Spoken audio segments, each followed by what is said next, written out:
Assalamualaikum warahmatullahi wabarakatuh. Perkenalkan, nama saya Haula Wadatul Fitria dengan NIM 14012133554 dari kelas MP4509. Pada kesempatan kali ini, saya akan mempresentasikan tentang masjid dan dakwah.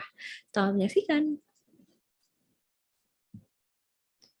Oke, ada masjid dan dakwah.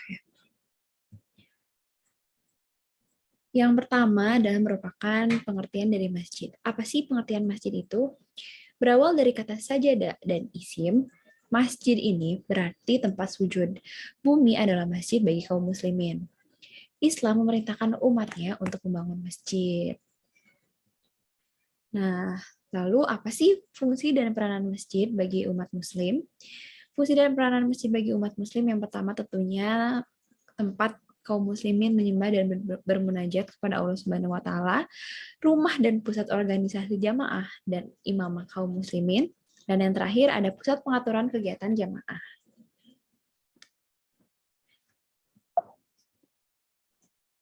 Lalu yang selanjutnya ada dakwah. Dakwah yang berarti ajakan adalah kegiatan yang bersifat menyeru, mengajak, dan memanggil manusia untuk beriman dan taat kepada Allah Subhanahu wa taala sesuai dengan akidah, akhlak dan syariat Islam secara sadar dan terencana. Lalu buat apa sih dakwah tuh? Tujuan dakwah itu yang pertama ada yad'una il khair, atau mengajarkan kebenaran. Yang kedua ada amar ma'ruf, memerintahkan untuk berbuat kebajikan. Yang ketiga ada nahi munkar, mencegah setiap bentuk kemunkaran. Yang keempat ada tagyirul munkar, menghilangkan berbagai kemunkaran. Dan yang terakhir ada menyampaikan kabar baik.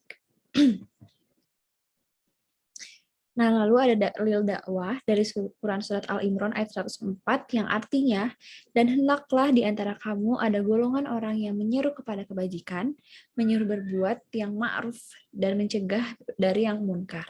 Dan mereka itulah orang-orang yang beruntung. Lalu yang selanjutnya ada macam-macam dakwah. Terbagi menjadi 6. Yang pertama ada dakwah fardiyah, merupakan metode dakwah yang dilakukan seseorang kepada individu lain atau kepada banyak orang dalam sejumlah yang kecil dan terbatas. Biasanya dakwah fardiyah berlangsung tanpa adanya kesiapan dan tersusun secara rapi. Lalu yang kedua ada dakwah ammah.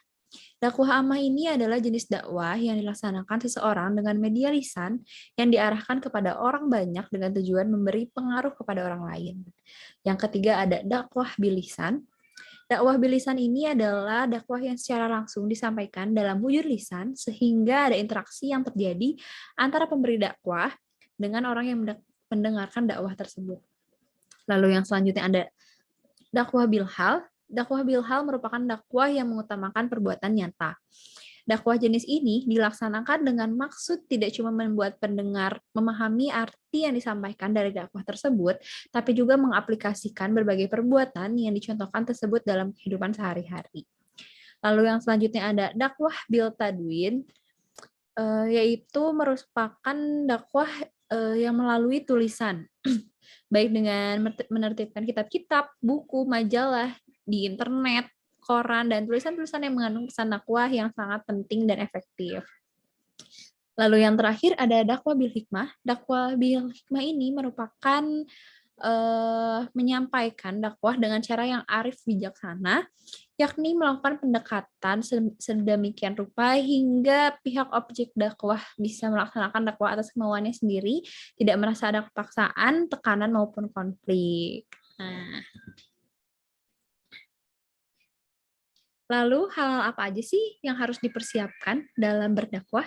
Yang pertama tentu saja yang menjadi narasumber atau dai, yaitu juru dakwah yang bertugas sebagai komunikator yang berkewajiban untuk menyampaikan isi dakwah baik kepada pribadi, kelompok ataupun masyarakat. Lalu yang kedua ada materi dakwah yang merupakan isi pesan atau isi dakwah yang dikombinasikan secara efektif kepada penerima dakwah. Yang ketiga tentu saja audiens atau penerima dakwah yang menjadi sasaran kemana dakwah itu ditujukan. Lalu yang keempat ada media dakwah, yaitu saluran dakwah dengan saluran di mana dakwah disampaikan.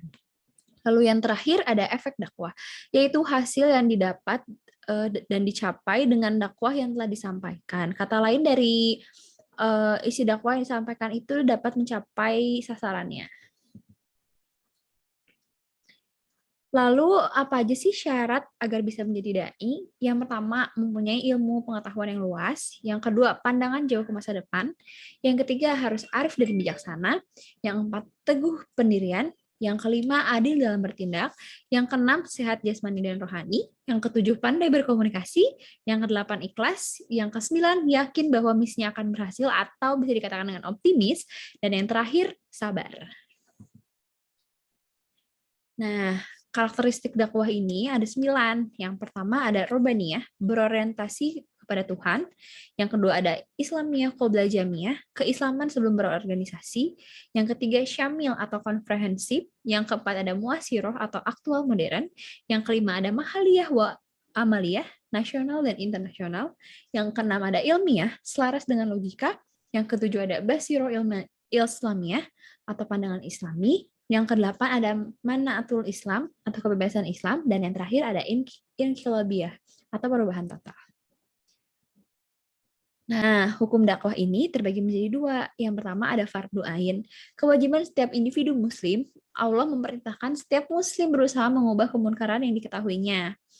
Yang kedua ada fardu kifayah, perintah Allah agar ada sekelompok muslim yang menekuni ajaran Islam secara khusus untuk disampaikan, diajarkan kepada orang lain.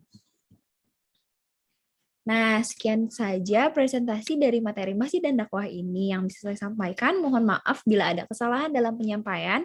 Terima kasih atas kesempatannya. Wassalamualaikum warahmatullahi wabarakatuh.